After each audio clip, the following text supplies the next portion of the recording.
Hi, I'm Talia. I'm 27 years old. This is my dog Tia, and I have endometriosis. Hi, my name's Claire. I'm 33 and I've had endometriosis since I was 13. Hi, my name is Lauren. I'm 29 years old and I have endometriosis.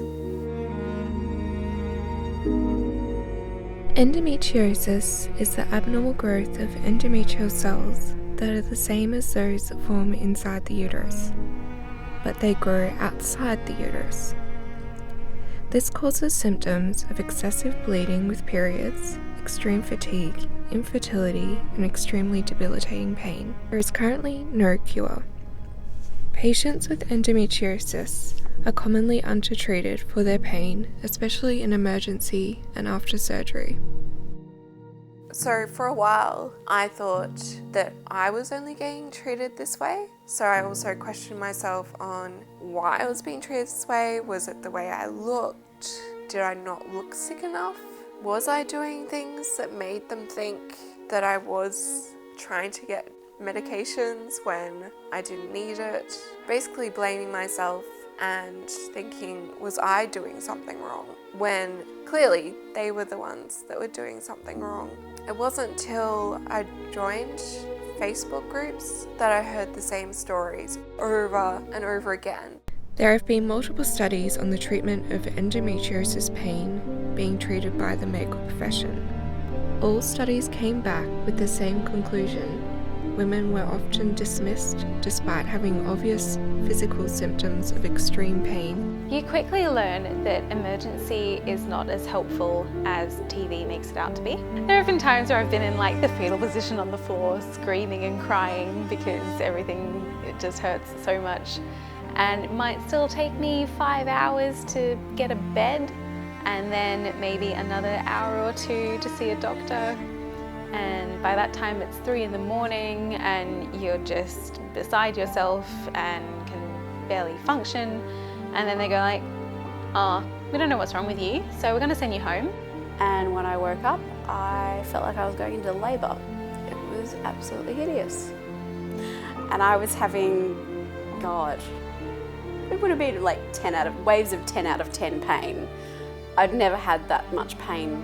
When I would go to emergency, and the only time I would go to emergency was basically when I wanted to be put in a coma or I wanted to die. That was the only time I wanted to go.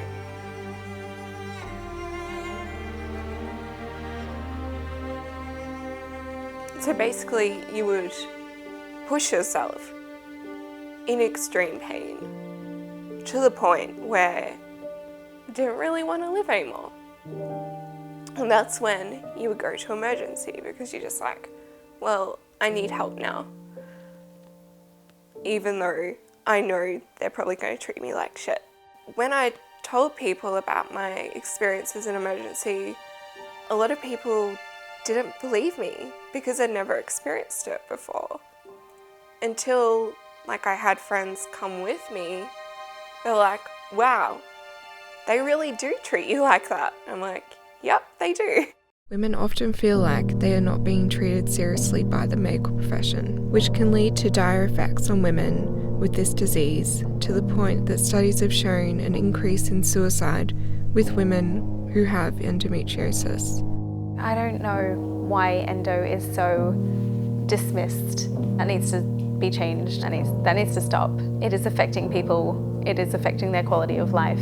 It is making some of them think that maybe living isn't worth doing. It upsets me to think that one day I might have a daughter who has to go through this, and that when she has to go through this, she won't have any more options than I've had. That won't be anything different to make it easier.